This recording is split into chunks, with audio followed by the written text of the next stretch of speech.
The sound of the gavel hitting the mahogany block echoed like a gunshot through the silence of courtroom 4B. For Sarah, it wasn't just the end of a 10-year marriage. It was a public execution of her dignity. Richard stood up, adjusting his silk tie, a smirk playing on his lips that only she could see. He leaned in as he passed her his voice, a cruel whisper that the court reporter's microphone couldn't catch. "You were nothing before me, Sarah, and look at you now, you're nothing again. Enjoy the scraps." He walked out a free man, wealthy and arrogant, convinced he had buried her. But Richard made one fatal calculation. He assumed Sarah would stay buried. He didn't know that the quiet, grey-haired man sitting in the back row wasn't just a spectator. He was the storm Richard never saw coming. Rain lashed against the tall windows of the downtown courthouse, mirroring the storm raging inside Sarah. Intentionally kept her gaze fixed on the scuffed oak table in front of her. She refused to look at him. Richard, on the other hand, seemed to be enjoying every second of the proceedings. He sat sprawled in his chair, radiating the confidence of a man who had already bought the outcome. "Mrs. Bennet," Judge Harrison said, his voice weary, "do you understand the terms of the settlement as presented by Mr. Bennet's legal team?" Sarah swallowed hard. The lump in her throat felt like broken glass. "Yes, Your Honor." "She understands perfectly well." Richard's lawyer, a sharp-faced man named Elias Thorne, interjected smoothly. "My client has been more than generous. We are offering a lump sum of $50,000 to assist with her transition, given that Mrs. Bennet has not been employed for the last 8 years. We feel this is adequate charity." Charity. The word hung in the air, heavy and suffocating. 8 years ago, Richard hadn't been the CEO of Vertex Solutions. He had been a panicked, debt-ridden coder working out of their garage. Sarah had worked double shifts at a diner to pay for the servers he needed. She had edited his pitch decks, comforted him, when investors slammed doors in his face, and even sold her grandmother's jewelry to keep the electricity on during the lean year. Now Vertex Solutions was valued in the multi-millions, and Sarah was being painted as a leech. "It's not charity," Sarah whispered, her voice trembling despite her best efforts to stay strong. "I helped build that company." Richard let out a short, derisive laugh. It was loud enough for the stenographer to pause. "Sarah, please," Richard said, his tone dripping with condescension. "You brought me coffee. You didn't write the code. You didn't close the deals.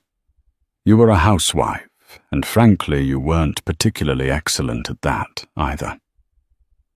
The gallery mostly empty, save for a few bored clerks, and one elderly man reading a newspaper in the back fell silent. "Miss Bennet, restrain yourself," the judge warned, though he looked more bored than angry.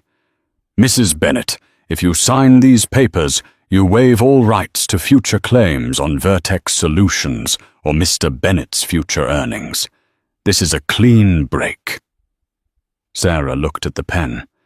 She had no money for a lawyer as sharks like Thorne. Richard had frozen their joint accounts the day he filed, leaving her with nothing but the cash in her wallet. If she fought this, she would be homeless within the week. She picked up the pen. Her hand shook. "Smart girl," Richard murmured. She signed. The ink looked black and permanent, sealing her fate. As the court adjourned, Richard wasted no time. He stood up, buttoning his expensive Italian suit jacket. He walked over to where Sarah was gathering her wet coat. "I'm doing you a favor, really," he said, checking his Rolex.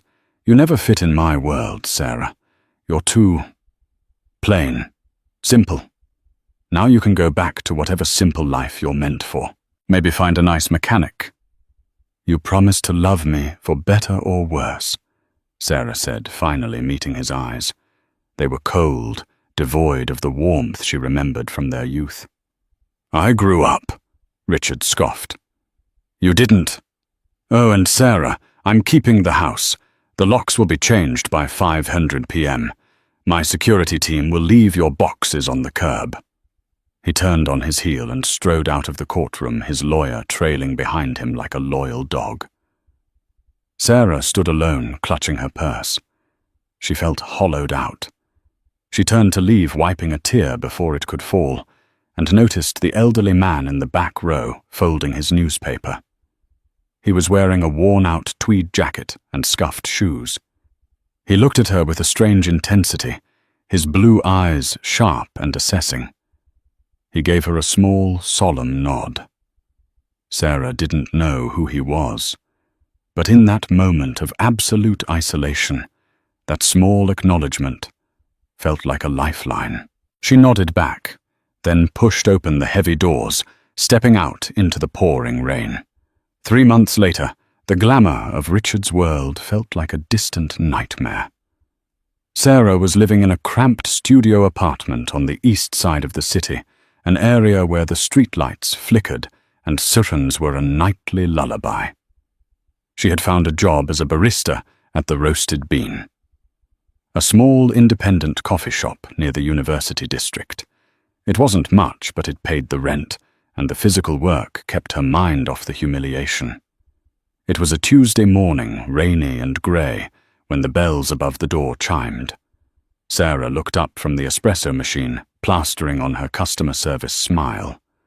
Richard walked in. The smile froze on her face.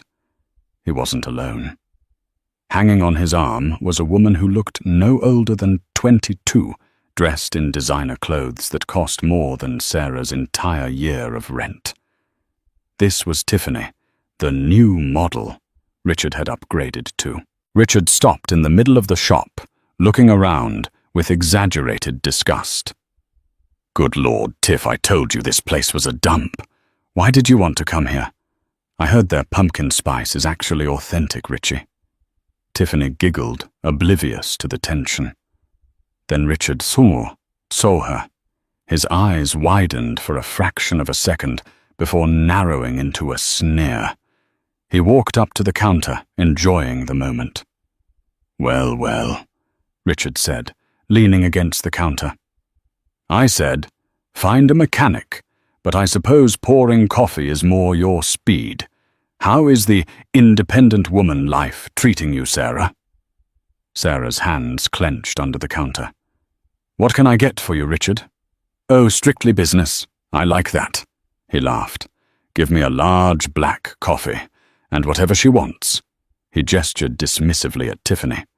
"Make it quick. We have a flight to catch. Paris for the weekend. You remember Paris, don't you, Sarah? Oh, wait, we never went. I was too busy working. Now I have someone worth taking." The cruelty was unnecessary, gratuitous. He was doing it just because he could. Sarah turned to the machine, her eyes burning. She focused on the steam, the milk, anything to keep from screaming. She placed the cups on the counter. "That will be $12, she said quietly. Richard threw a $20 bill on the counter. "Keep the change. You clearly need it more than I do." As they turned to leave, Richard bumped into an older gentleman sitting at the corner table. It was the man from the courtroom. He was a regular here. Sarah knew him as Artie. He came in every day, ordered a small tea, and read hardback books. He wore the same frayed tweed jacket and drove an old rusted sedan. Richard knocked Artie's book off the table with his elbow. "Watch it, old man," Richard snapped, dusting off his sleeve as if Artie were contagious. Artie slowly bent down to pick up his book. He didn't look angry. He looked calm, almost dangerous in his stillness. "Manners cost nothing, son." Richard laughed, a harsh, barking sound. "Do you know who I am? I could buy this block and evict you from your favorite chair just for looking at me wrong. Let's go, Tiffany." Richard stormed out the bell, chiming cheerfully behind his venom. Sarah rushed out from behind the counter. "Artie, I'm so sorry. He's my ex-husband."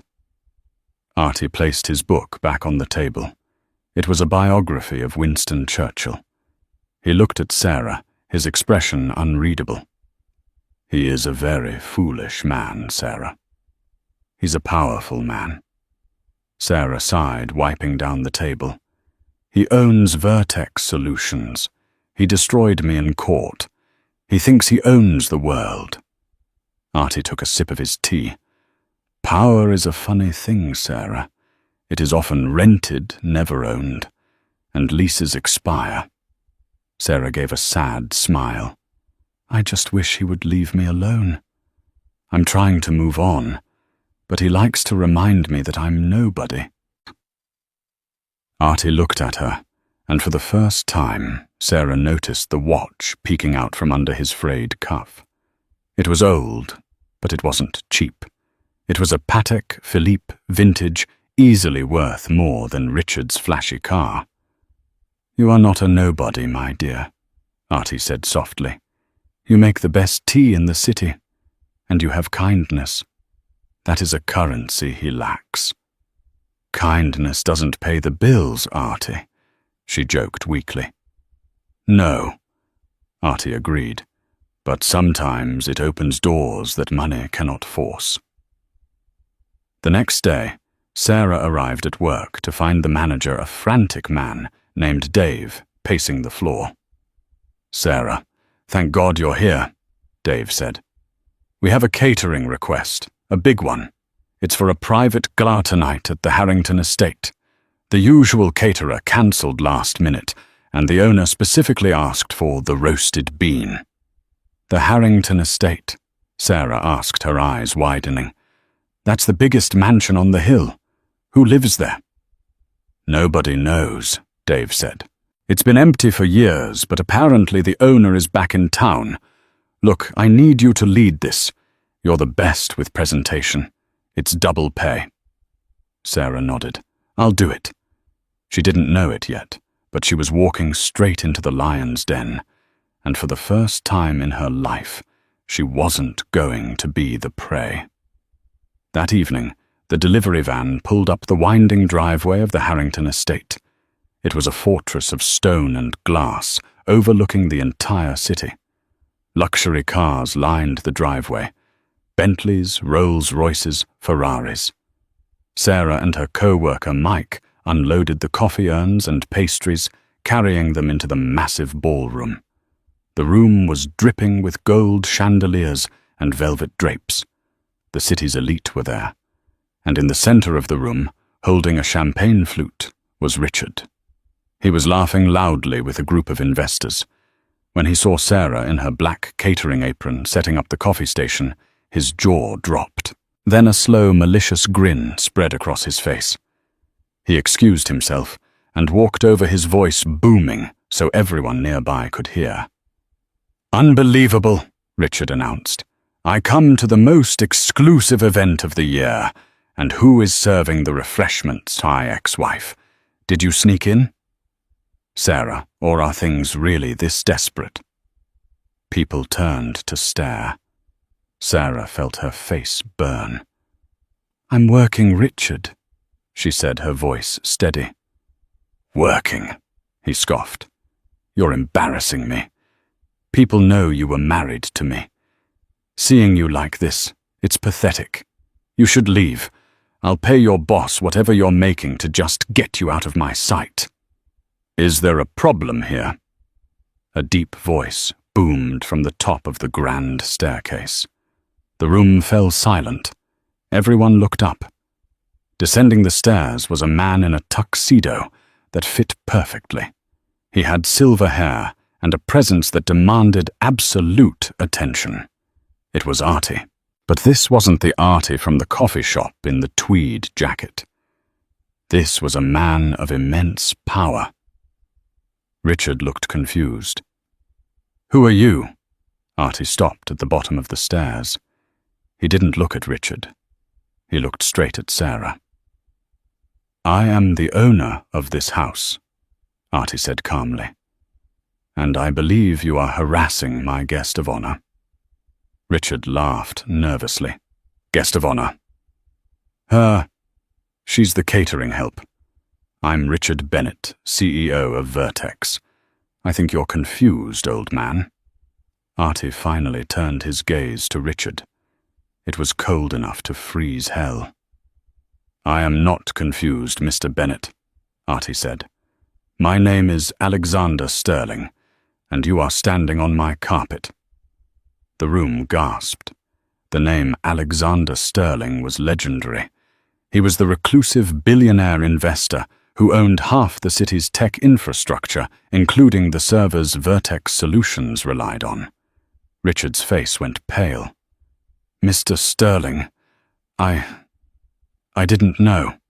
Clearly, Alexander said. He walked over to the coffee station, ignoring Richard, and extended a hand to Sarah. Sarah, my dear, I apologize for the deception at the shop. I prefer to know people before I let them know me. Would you do me the honor of joining me for dinner? I have a business proposition for you.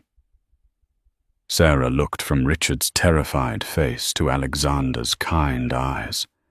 She untied her apron, letting it fall to the floor. I would love to, Alexander, she said. Richard stepped forward, stammering. Wait, Mr. Sterling, she's nobody. She doesn't know anything about business. Alexander paused, looking at Richard with pity. She knows loyalty. She knows hard work. And she knows how to build something from nothing. Which is more than I can say for you, Mr. Bennett. I've been reviewing Vertex's server contracts. We have much to discuss. But not tonight. Tonight you can see yourself out. My security will help you. As Richard was escorted out by two massive guards, Sarah took Alexander's arm. For the first time in years, she didn't feel small. She felt like she was just getting started. The heavy oak doors of the library clicked shut, sealing out the noise of the gala. The room smelled of old paper leather and expensive scotch. Sarah stood near the fireplace, still clutching her purse, feeling entirely out of place in her catering uniform, amidst the grandeur of Alexander Sterling's private sanctuary. Alexander walked to a crystal decanter and poured 2 glasses of amber liquid. He wasn't moving with the frailty of Artie anymore. His movements were precise and commanding. Please sit, Alexander said, gesturing to a wingback chair. And forgive the theatrics downstairs. Richard has a way of bringing out the worst in polite society. I felt a correction was necessary. Sarah sat on the edge of the chair, her hands trembling slightly. I don't understand. You're Alexander Sterling. You own everything. Why were you drinking tea in a rundown coffee shop for 3 months? Why did you talk to me? Alexander handed her a glass. Because, Sarah, in my world, everyone wants something. They want my money, my influence, my signature. It is very lonely at the top of the mountain. I like to go where people don't know me. I like to see who people are when they think no one of consequence is watching. He took a sip, his blue eyes sharp. I watched you. I watched how you treated the homeless man who came in for water. I watched how you handled the rude students. And I watched how you handled Richard. I didn't handle him very well, Sarah murmured, looking down. I let him humiliate me. No, Alexander corrected gently. You showed restraint. A weak person would have thrown the coffee. A strong person waits for the right moment to strike. But there is something else you need to know. I didn't just watch you pour coffee. He walked over to his desk and picked up a thick file folder, tossing it onto the low table between them. I had my team look into you, Alexander admitted. When Richard made his scene the first time at the shop, I became curious about this Vertex Solutions. I looked into the patent filings, the early code commits, the structural architecture of the software. Sarah's heart skipped a beat. That was years ago. The core algorithm, the compression engine that makes Vertex worth millions, was written in a coding style that is distinct, Alexander said. It uses annotations and logic loops that disappear from the company's updates exactly 8 months ago, coinciding with your divorce. He leaned forward. Richard didn't write that engine, Sarah. You did. Sarah felt tears prick her eyes. It was the secret she had kept to protect Richard's ego. I was a math major before I dropped out to support him. He was the face. I was just the helper. You were the architect, Alexander said firmly, and right now Vertex is crumbling. Richard has been trying to scale the software, but without you, his updates are bloated and inefficient. He is bleeding money on server costs, servers that I own. Sarah looked up, realizing the implication. He rents his infrastructure from Sterling Data Systems. Alexander said, a small smile playing on his lips. His contract is up for renewal next week. He thinks it's a formality. He thinks he's coming to strong-arm a price reduction. Alexander stood up and walked to the window, looking out at the city lights. I don't need a caterer, Sarah, and I don't need a girlfriend. I need a partner who understands that code better than anyone else. I am offering you a job, not as a charity case, but as a consultant for Sterling Data Systems. I want you to lead the audit on Vertex Solutions. Sarah gasped. You want me to audit my ex-husband? I want you to expose him, Alexander said, turning back to her. He destroyed your life because he thought you were weak. I want to give you the hammer to show him exactly how strong you are. The salary is $200,000 a year, plus a bonus if we recover the losses his inefficient code is causing my servers. But more importantly, you get to be the one sitting across the table. Sarah looked at the fire. She thought about the signing of the divorce papers. She thought about the charity of $50,000. She thought about Richard laughing at her in the coffee shop. She stood up, her jaw set. She picked up the glass of scotch and raised it. When do I start? Alexander clinked his glass against hers. Monday morning. And Sarah. We're going to need to get you a new suit. Monday morning at the headquarters of Vertex Solutions was chaotic. Richard Bennett was screaming at his assistant, a young man who looked like he was about to cry. What do you mean the server latency is up 40%? Richard yelled, throwing a report across his glass desk. Fix it. I have the renewal meeting with Sterling's people in an hour. If the performance metrics look this bad, they're going to jack up the price. We can't find the bottleneck, sir, the assistant stammered. The new patch you authorized caused a memory leak. We don't know how to plug it without rewriting the core kernel. Then rewrite it, Richard roared. I'm the genius here. Do I have to do everything myself? He didn't know how to rewrite it. He never had. He had always relied on Sarah's late-night fixes, passing them off as his own bursts of inspiration. Since she left, the code had become a patchwork of messy patches and glitches. Richard adjusted his tie, checking his reflection. He looked tired. The stress of the company, combined with Tiffany's insistence on buying a villa in Tuscany, was draining him. But he had to pull it together. This meeting with Sterling Data Systems was crucial. Get the boardroom ready, Richard snapped, and order lunch, something expensive. We need to impress these corporate drones. An hour later, Richard sat at the head of the long conference table. Elias Thorne, his lawyer, sat to his right. His chief financial officer sat to his left. They were ready to bully whoever Alexander Sterling sent. Usually it was a mid-level account manager who could be easily intimidated. The doors opened. but it wasn't a mid-level manager. Alexander Sterling walked in first. The room went dead silent. Richard scrambled to stand up, knocking his knee against the table. "Mr. Sterling," Richard said, his voice cracking. We weren't expecting the man himself. What an honor." Alexander didn't smile. He wore a charcoal suit that cost more than Richard's car. He walked to the opposite end of the table and remained standing. "Sit down, Mr. Bennett," Alexander said coolly. "This isn't a social call. We have serious concerns regarding the stability of your platform. Your data usage is spiking and it is straining my grid." "Minor glitches." Richard waved a hand dismissively, regaining some of his arrogance. "Growth pains. We are expanding so fast your servers can barely keep up. If anything, you should be paying us for the volume we bring you." "Is that so?" Alexander asked. "My technical lead disagrees. I've brought my senior vice president of technical operations to oversee this contract renewal.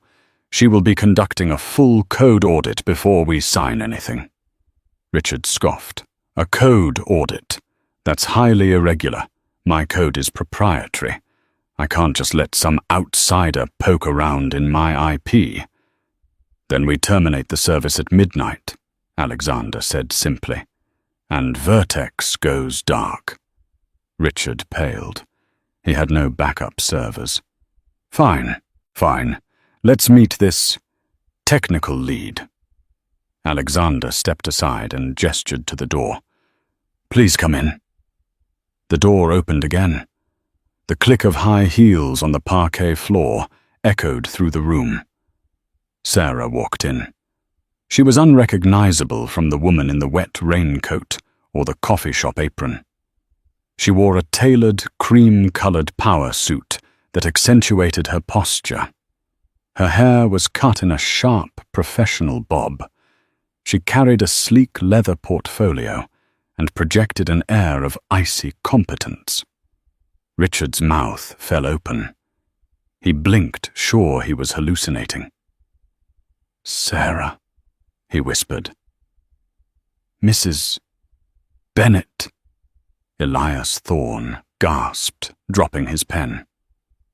Sarah didn't look at Richard.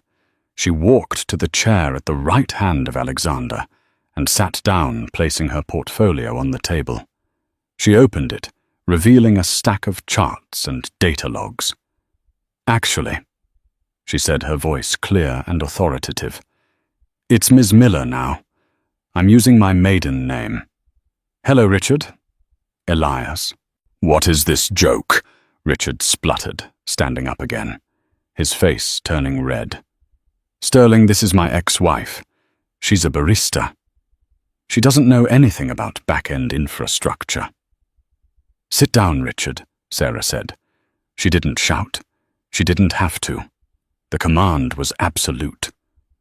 "I said, sit down," she repeated, looking him dead in the eyes.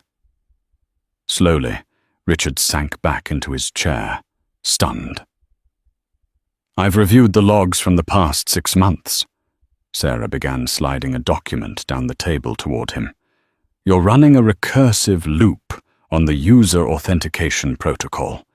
It's the same error I warned you about 3 years ago, the one you said was too much work to fix. It's currently costing you and Mr. Sterling about $40,000 a month in wasted processing power." Richard stared at the document. It was detailed, brutally detailed. It highlighted errors in lines of code only the creator would know where to look for. Richard stammered. "Furthermore," Sarah continued, relentless, "you've attempted to patch the memory leak in the database by simply increasing the cache size. That's a band-aid, Richard, a lazy one. It's going to crash the system when you hit 1 million users, which according to your projections is next week." "She's bluffing," Elias Thorne interjected, trying to salvage the situation. "Mr. Sterling, this is clearly a conflict of interest. She is a disgruntled ex-spouse trying to sabotage. She is the only reason this company worked in the first place." Alexander cut in his voice like thunder. "We checked the Git logs, Mr. Thorne. Every major stable release was authored by user smdev, Sarah Miller. Since her account was deactivated 8 months ago, your system stability has dropped by 60%. The room was silent. The board members looked at Richard with wide eyes. The secret was out. The genius CEO was a fraud. Sarah leaned forward, clasping her hands.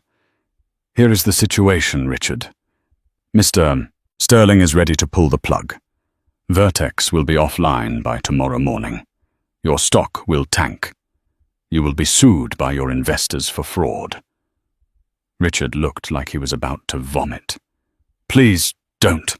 I'll lose everything."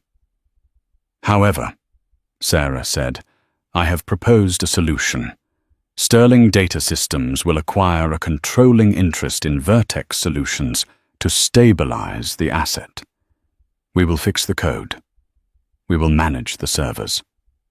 "Acquire," Richard squeaked. "You want to buy me out?" "No." Sarah smiled a cold, sharp expression. "Not a buyout, a restructuring. You stay on as a figurehead, but you lose voting rights. And the board will have a new chairwoman to oversee operations." She tapped the table with her pen. "Me." Richard looked around the room. His CFO was nodding. His lawyer was silent. He had no cards left to play. "If I refuse," Richard asked weakly, "then you can explain to the shareholders why the website doesn't exist tomorrow," Sarah replied. "Sign the papers, Richard. It's not charity. It's business." With a shaking hand, Richard took the pen. He looked at Sarah, searching for the woman who used to make him sandwiches and stroke his ego. She was gone. In her place was a titan he had created by pushing her too far. He signed. Sarah took the papers back, checked the signature, and stood up. "Pleasure doing business with you, Richard," she said. "I'll see you at the Monday morning status meetings. Don't be late. I hate tardiness." She turned and walked out of the room. Alexander Sterling right beside her. As the door closed, Richard put his head in his hands, the silence of the room deafening. But Sarah didn't hear it. She was already walking down the hallway, and for the first time in years, she wasn't walking away from a disaster. She was walking toward her future. The transition of power at Vertex Solutions was swift and brutal. Sarah didn't fire Richard. That would have been too easy. Instead, she moved him. His sprawling corner office with the panoramic city view was reassigned to the new engineering team Sarah was building. Richard was relocated to Office 4B, a glass-walled cubicle near the break room, where he could hear the constant whir of the espresso machine and the gossip of the interns. For 2 weeks, Richard sat there stewing in a toxic brew of humiliation and rage.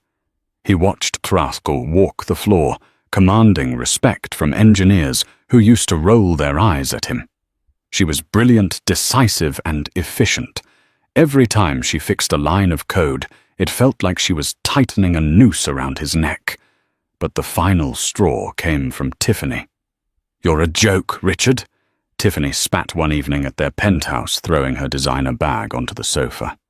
"I went to lunch with the girls and they asked if I was dating the CEO or the janitor. You don't have voting rights. You don't have a budget. What is the point of you?" "It's temporary," Richard insisted, pouring himself a drink, his hands shaking. She's restructuring. I'm playing the long game." "You're playing the loser game," Tiffany sneered. "Fix it or I'm gone." "I didn't sign up for a boyfriend who takes orders from his ex-wife." That night, Richard drove back to the office. It was 2:00 a.m. He knew the security protocols, or at least the old ones. He swiped his badge. It still worked. Sarah hadn't revoked his physical access, likely a gesture of pity. Big mistake, Sarah, he thought, a dark grin spreading across his face. He made his way to the server room. He couldn't code like Sarah, but he knew where the backups were kept physically. But destroying the backups wasn't enough. He needed to destroy her reputation. He needed to make Vertex look unsafe under her leadership. He sat down at a legacy terminal that was air-gapped from the main monitoring system. He pulled a flash drive from his pocket. On it was a script he had bought from a shady developer on the dark web years ago, a panic button he had intended to use against competitors.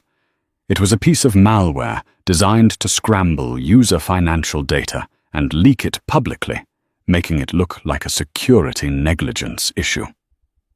Let's see how the tech genius handles a massive data breach on her first month, Richard whispered. He plugged the drive in. The screen flickered green. He executed the script. Initiating upload. 10%, 40%, 100%. Deployment set for 48 hours. Richard pulled the drive out, feeling a rush of adrenaline. In 2 days, Vertex would suffer a catastrophic failure. The stock would plummet. Alexander Sterling would have no choice but to fire Sarah for incompetence. And Richard. He would step in claim he had a security patch ready and save the day. He left the building whistling.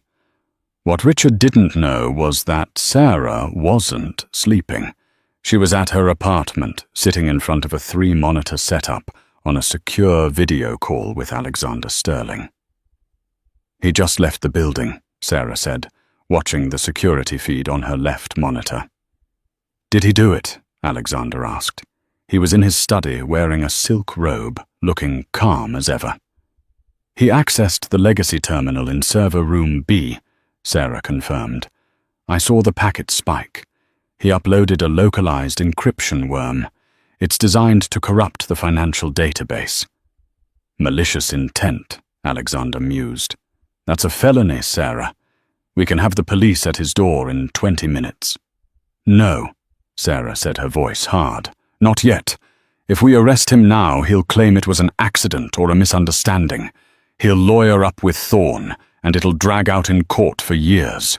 I want this undeniable. What do you propose? We sandbox it, Sarah said, her fingers flying across her keyboard. I'm going to create a virtual mirror of the server. Let the virus think it's destroying real data. We'll let him believe he's won. We'll let him play his hand, all the way to the end. Alexander smiled. The Innovators Gala is in 2 days, the exact time his virus is set to trigger.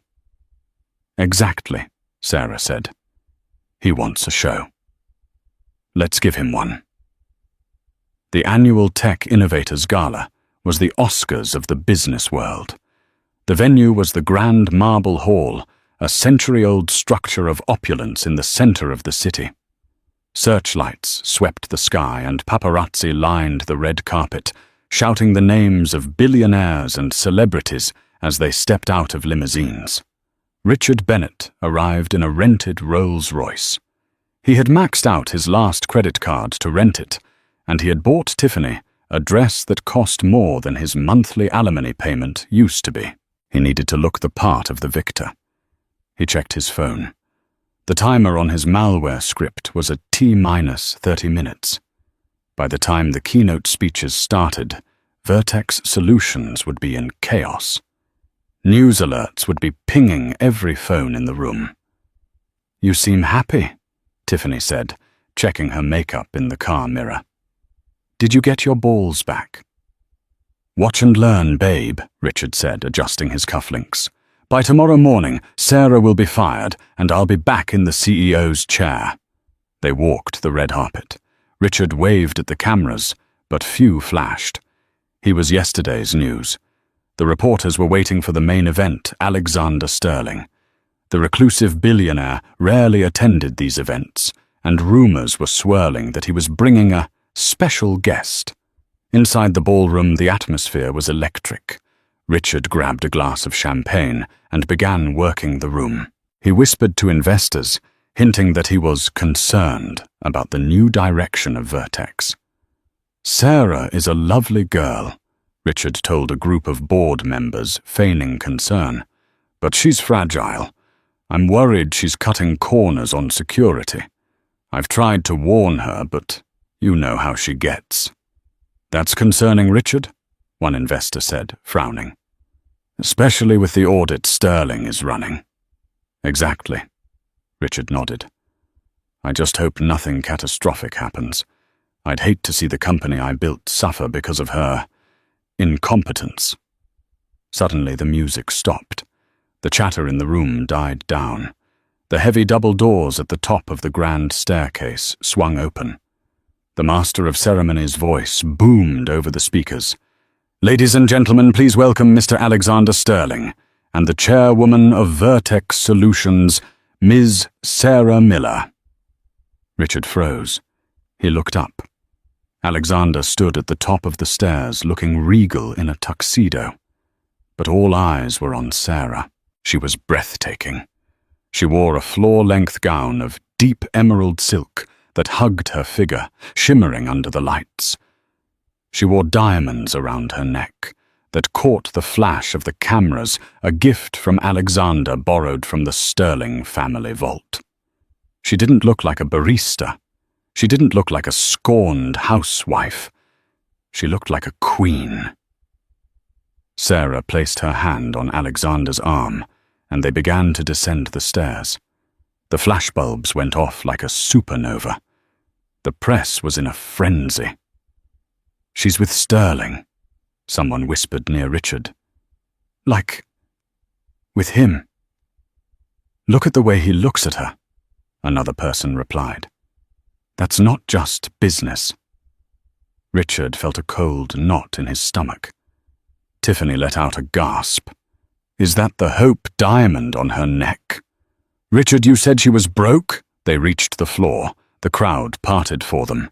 Alexander led Sarah straight to the center of the room, where a microphone stand was set up for the speeches. Richard checked his watch.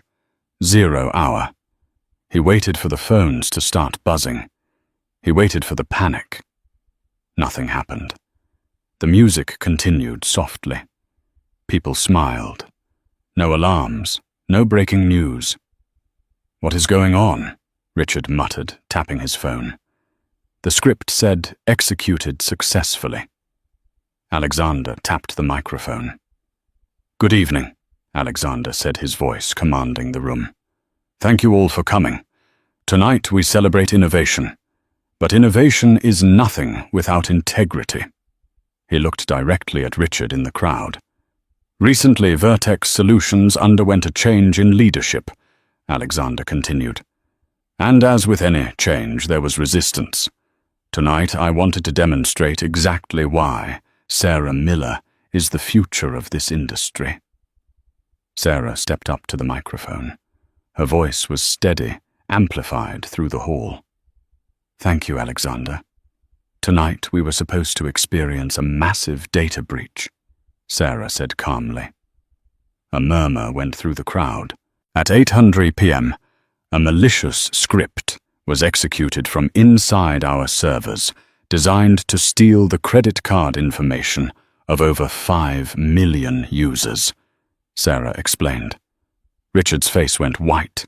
He started to back away, but he bumped into a waiter. "However," Sarah continued, her eyes locking onto Richard's terrified face, "the breach was contained in a sandbox environment. No data was lost. No customers were compromised, because we knew it was coming." The giant screen behind her flickered to life. It was security footage. Grainy black and white, but unmistakable. It showed Richard sitting at the terminal in the server room. It showed him plugging in the drive. It showed him smiling as he hit enter. The crowd gasped. A collective sound of shock and disgust filled the room. That's not," Richard stammered, but no one was listening to him. "This is corporate sabotage," Sarah said, her voice cutting like a knife. Attempted by the former CEO Richard Bennett to devalue the company so he could regain control. He was willing to destroy the financial security of millions of people just to soothe his ego. Sarah paused, letting the weight of the accusation settle. Effective immediately, Richard Bennett is terminated from Vertex Solutions for cause. He has also been stripped of his severance package due to the gross violation of his non-compete and criminal activity clauses. Alexander stepped back up to the mic. And as a matter of personal business, Mr. Bennett, you are trespassing. Two uniformed police officers stepped out from the shadows near the exit. They walked through the crowd, heading straight for Richard. Tiffany shrieked. She looked at Richard, looked at the police, and then made her choice. She stepped away from him, holding her hands up. I didn't know I had nothing to do with it. He's crazy. Tiffany, Richard pleaded, reaching for her. Don't touch me, she yelled. You're going to jail, you loser. The officers grabbed Richard by the arms. Richard Bennett, you are under arrest for corporate espionage and attempted computer fraud, one officer said, cuffing him. Richard struggled, his face red with tears and rage. You can't do this. I built that company, Sarah. Sarah, tell them I'm your husband. Sarah looked down from the stage. She didn't look angry anymore. She just looked done. Ex-husband Richard, she said into the microphone. Goodbye. As they dragged Richard out of the ballroom, kicking and screaming, the room burst into applause. It wasn't polite applause. It was a standing ovation for Sarah. Alexander turned to her, offering his hand. I believe they are waiting for your real speech, Madame Chairwoman. Sarah took a deep breath, smiled at the man who had believed in her when she was nothing, and began to speak about the future. 1 year had passed since the night of the gala. The scandal of Richard Bennett's arrest had dominated the news cycle for weeks, but the world moved on quickly. For Sarah, however, the year had been a transformation. She stood in the corner office of Vertex Solutions, the same office Richard had once occupied. But it looked different now. The cold, intimidating glass and chrome furniture were gone, replaced by warm wood, vibrant art, and comfortable seating for her team. The air of fear that used to permeate the hallway was gone, replaced by the hum of productivity and laughter. Under Sarah's leadership, the company's stock had tripled. She had fixed the code, stabilized the servers, and launched a new suite of tools that revolutionized data security. Her assistant knocked on the door. Miss Miller, Mr. Sterling is here. Sarah smiled. Send him in. Alexander walked in, looking as distinguished as ever, though he had traded his formal suits for a slightly more relaxed blazer. He held a newspaper in his hand. Have you seen page 6? Alexander asked, placing the paper on her desk. Sarah glanced at the headline. Former tech CEO sentenced to 8 years. The article detailed Richard's final downfall. After the gala, his life had unraveled with terrifying speed. Tiffany had sold her exclusive story to a tabloid painting Richard as a monster to save her own reputation before vanishing to hunt for a new billionaire. Elias Thorne, his shark of a lawyer, had dropped him the moment the check bounced. Richard had faced the jury alone with a public defender, and the evidence Sarah provided was insurmountable. It's over, Sarah said, softly tracing the headline. He really lost everything. He lost it the day he decided you were disposable, Alexander said gently. The prison sentence is just the paperwork catching up to reality. He reached into his pocket. But that is the past. I am here about the future. Do you have the keys? Sarah's eyes lit up. I do. Then let's go. They took Alexander's car, driving out of the city and up the winding roads to the wealthy suburbs. They pulled up to the house Sarah had lived in for 10 years, the house Richard had kicked her out of, claiming she was too plain for it. The for sale sign was gone. Richard had been forced to liquidate his assets to pay his legal fees and the restitution to Vertex. The house had sat on the market for months, a symbol of his failure. Sarah got out of the car and looked at the looming structure. It used to make her feel small. Now it just looked like a building. "Are you sure about this?" Alexander asked, standing beside her. "We could buy any property in the state. Why this one?" "Because," Sarah said, unlocking the front door. "I'm not living here, Alexander. I'm repurposing it." They walked into the empty foyer. The grand chandelier was still there, gathering dust. "This house was built on ego," Sarah said, her voice echoing. "Richard built it to show off. I want to turn it into something that actually helps people. I've filed the paperwork to turn this property into the Bennett Miller Foundation, a transitional housing and coding academy for women starting over after divorce or domestic crisis." Alexander looked at her. His eyes filled with an emotion that went far beyond business respect. "You are turning his monument of vanity into a sanctuary for the women he despised," Alexander mused. "That is poetic justice." "It's not about revenge anymore," Sarah said, walking through the empty living room where she had once cried over signed divorce papers. "It's about making sure no one else feels as helpless as I did that day in court. I want to give them the tools to build their own empires." She turned to face him. "I couldn't have done it without you, Alex. You saw me when I was invisible." Alexander stepped closer, taking her hands. "Sarah, I saw you because you shone brighter than anyone else in that room. The money, the company, the house, those are just things. You are the empire."